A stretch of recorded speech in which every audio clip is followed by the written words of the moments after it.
Gatot disindir habis-habisan oleh Kusnul, kenapa PKI tak ditumpas saja di Panglima, penulis XRD. Kebanyakan peraturan kita pusing sendiri. Fleksibilitas itu yang paling penting. Kecepatan itu yang paling penting. Di area ini kalau masih ada yang main-main, saya gigit sendiri. Lewat cara saya.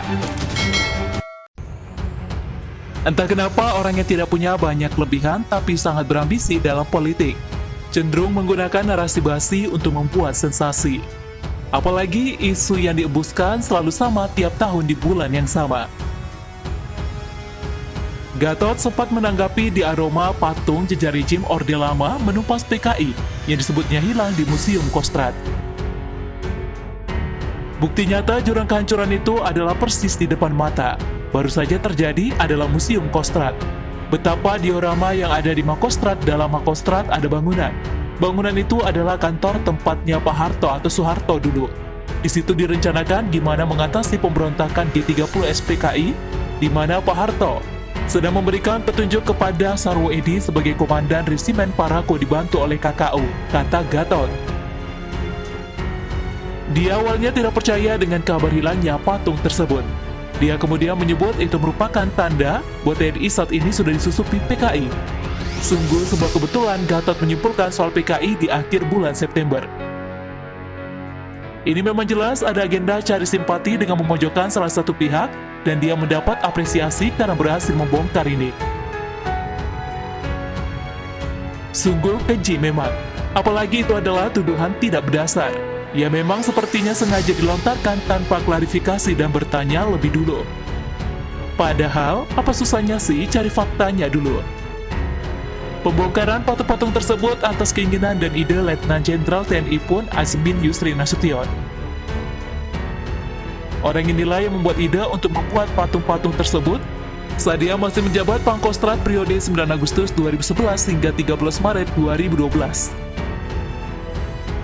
Azmin menemui Pangkostrat legend TNI Dudung Abdurrahman. Itulah Azmin mengaku kepada Dudung soal alasan yang mendasarinya membongkar diorama itu. Azmin meminta agar patung-patung yang telah dibuatnya untuk dibongkar demi ketenangan lahir dan batin, sehingga pihak Kostrad mempersilahkan. Dia merasa berdosa membuat patung-patung tersebut menurut keyakinan agamanya. Jadi permintaannya tidak bisa ditolak. Tapi memang pada dasarnya tukang ngegas, tukang nyinyir, dan sakit hati, makanya langsung menyindir. Salah satunya adalah Fadlizon. Dia menyindir setelah baliho kini patung. Yang pertama menyebarkan sungguh membuat tudingan keji. Sedangkan yang tangkap bola atau ikut komentar dan mengiyakan juga sama stresnya. Sama-sama masuk dalam komplotan tukang nyinyir tak bermanfaat bagi negara ini. Bagian media sosial, Kusnul Khotimah melontarkan sindiran tajam Gatot. Lewat cuitannya di Twitter, dia bilang, jika memang TNI disusupi PKI, mengapa Gatot Nurmantio saat menjabat Panglima TNI tidak menumpas mereka? Kalau memang ada, kenapa waktu Bapak jadi Panglima TNI gak ditumpas, Pak? Tidur ya waktu itu, dasar waluh cuitnya. Tidur?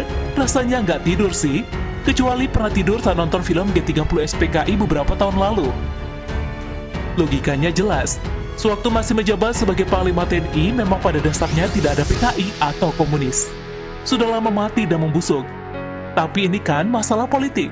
Politisasi boleh dong, meski itu tindakan pengecut dan keji. Ibarat jualan buah durian. Tiap musimnya tiba, bilang durian melimpah, tapi nyatanya tidak ada. Strategi ini memang simpel, tapi terlihat bodoh, dan yang percaya ini lebih bodoh lagi. Ada banyak isu yang mirip seperti ini. Contohnya saat Anies dan Ahok debat soal reklamasi. Itu sudah terjadi sejak era Soeharto, tapi diributkan sekarang. Kenapa dulu tidak ribut?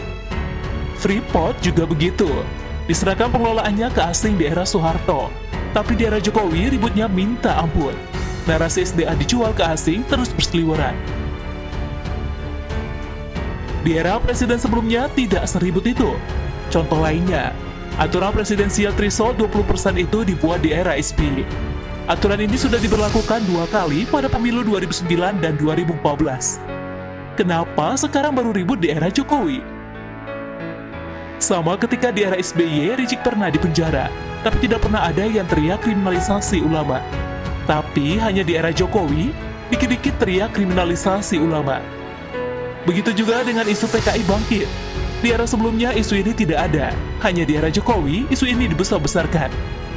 Apakah pembaca menyadari ketidakwarasan ini? Masih yakin kalau semua ini bukan karena intrik politik busuk? Bagaimana pendapat Anda?